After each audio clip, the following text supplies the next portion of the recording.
What's up mga busing, mayong adlaw. So mo din na atong gikalingawan karon mga busing no. Nagtaod tag waterer di sa atong babuyan. Atong gibutangan og pig drinker mga busing. So sa mga tingala busing no nga wala ta kahimo og mga katong workout ka video tungod kay naatay gilain gikalingawan og mao to nga sa atong pagpaningkamot sige pagtrabaho.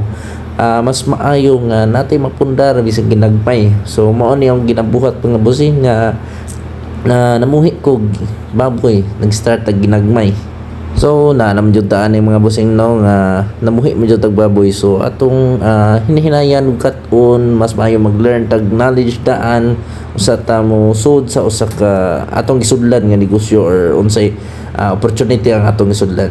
So kaniya dapita mga busing nagtaod ko pig drinker o kaning dapita na gikalingawan as baboy ug giusik-usik na ang tubig.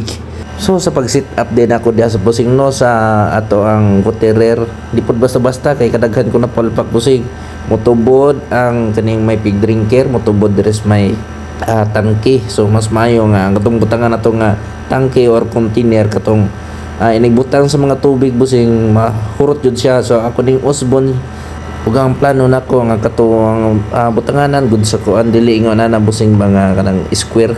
So katong kabantay ka na sa mineral bagsak mo doon ng tubig so ubos walay may stock diha. So mo ni akong next plan nga mao tay ako ibutang sunod kay tilo kay on tubig walay may stock busing o ato jung permanente nga limpyo ang tubig nga atong ipainom sa atong mga baboy.